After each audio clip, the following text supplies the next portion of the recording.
प्राचीन नदियों में यमुना नदी की गणना गंगा नदी के साथ ही की जाती है। ये दोनों नदियां भारतवर्ष की सबसे प्राचीन और पवित्र नदियां हैं।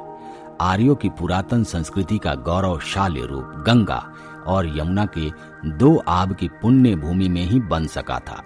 ये दोनों नदियां भारत भूमि की पवित्र पुरातन तथा संस्कृति है। यमुना नदी तो ब्रज मंडल के मात्र महत्वपूर्ण नदी है। धार्मिक पुराणों के अनुसार भगवान सूर्य नारायण को यमुना नदी का पिता, धर्मराज को इनका भ्राता तथा भगवान श्री कृष्ण की अष्टपटरानियों में से एक माँ कालिंदी भी हैं। भगवान श्री कृष्ण को ब्रज की संस्कृति का जनक कहा जाता है। दोस्तों, उसी स्थान पर यमुना नदी को जननी के रूप में माना जाता है। ब्रज धाम में माँ यमुना को आज भी ब्रजवासी श्याम सुंदर श्री यमुना महारानी कहकर पुकारते हैं। 12 महीने श्री यमुना जी की पूजा होती है। कार्तिक मास में इसका एक अलग महत्व होता है। कार्तिक मास में ब्रजवासी यमुना नदी में दीप दान करते हैं। संपूर्ण नदी को दीपों से सुसज्जित कर देते हैं। कार्तिक माह में यमुना नदी की शोभा देखते ही बनती है। सही अर्थों में कहा जाए तो यमुना नदी ब्रजवासियों की माता है। इसलिए ब्रज में उन्हें यमुना मैया कहकर पुकारा जाता है। प्राचीन नदियों में यमुना नदी की गणना गंगा के साथ ही की जाती है। ये दोनों नदियां भारतवर्ष की सबसे प्राचीन और पवित्र नदियां हैं। ऐसे में दोस्तों, हम आज एक ऐसी घटना के बारे में बात करेंगे कि जब यमुना नदी में डूबते हुए बच्ची को बचाने चले आए भगवान श्री कृष्ण।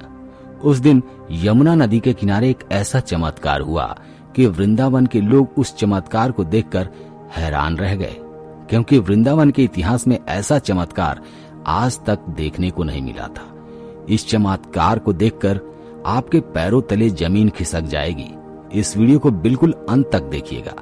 दोस्तों, अगर मन में सच्ची श्रद्धा हो तो वृंदावन में विराजमान बांके बिहारी जी हर किसी की सहायता करने आते हैं। ऐसा ही एक चमत्कार हुआ वृंदावन के रहने वाले संतोष जी के साथ। संतोष जी बांके बिहारी जी के बहुत बड़े भक्त थे। वो हर रोज सुबह उठते ही तैयार होकर सबसे पहले बिहारी जी के मंदिर जाते, उसके बाद ही अन्न का दाना ग्रहण करते। संतोष जी के माता पिता भी भगवान श्री कृष्ण के बहुत बड़े भक्त थे। ऐसे में दोस्तों, उन्होंने अपने बेटे का नाम संतोष रखा। संतोष जी का पूरा परिवार मथुरा में रहता है, जिसमें उनके माता पिता, उनकी पत्नी और एक 5 साल की बेटी भी रहती है। संतोष जी की मथुरा में एक छोटी सी दुकान है, जिससे उनका और उनके परिवार का खर्च बहुत ही अच्छे से चल जाता है। संतोष जी हर पर्व में अपनी पत्नी के साथ यमुना स्नान करने वृंदावन जरूर जाते हैं। पहले तो यमुना में स्नान करते, फिर बिहारी जी के दर्शन कर वापस घर लौट आते। दोस्तों, हर बार की तरह संतोष जी अपनी पत्नी के साथ वृंदावन के लिए निकल रहे थे।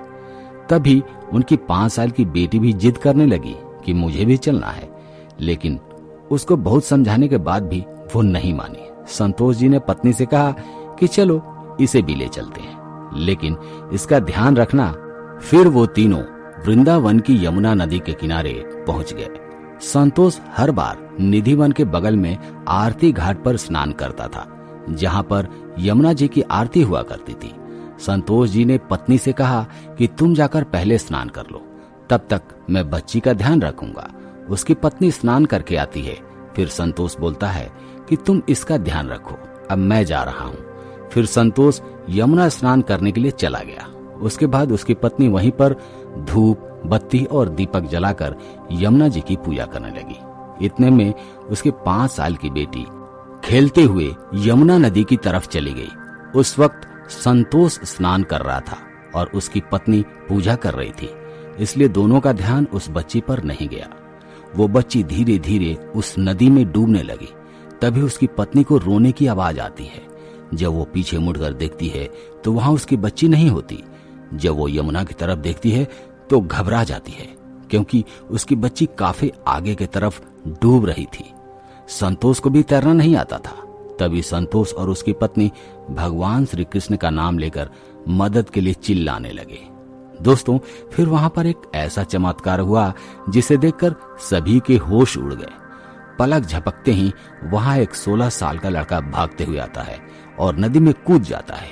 देखते ही देखते वो लड़का बच्ची को यमुना से बाहर ले आता है। उसकी माँ बच्ची को गले से लगाकर रोती है। संतोष की नजर उस 16 साल के लड़के पर जाती है।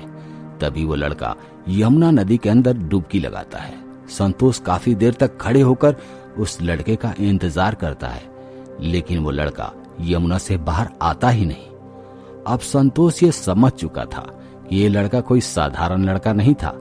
वो स्वयं साक्षात बांके बिहारी जी थे, जो मेरी बेटी को बचाने के लिए आए हुए थे। उसके बाद वो खुशी मन से बांके बिहारी के मंदिर जाते हैं और बांके बिहारी जी का धन्यवाद करते हैं। चमत्कारिक घटना पूरे वृंदावन में फैल जाती है। तो दोस्तों, आप इस घटना के बारे में क्या कहेंगे? कमेंट बॉक्स में हमें जरूर बताइएगा। और साथ ही दोस्तों, इस वीडियो को लाइक जरूर कीजिएगा, शेयर कीजिएगा और चैनल को सब्सक्राइब कर लीजिएगा। धन्यवाद।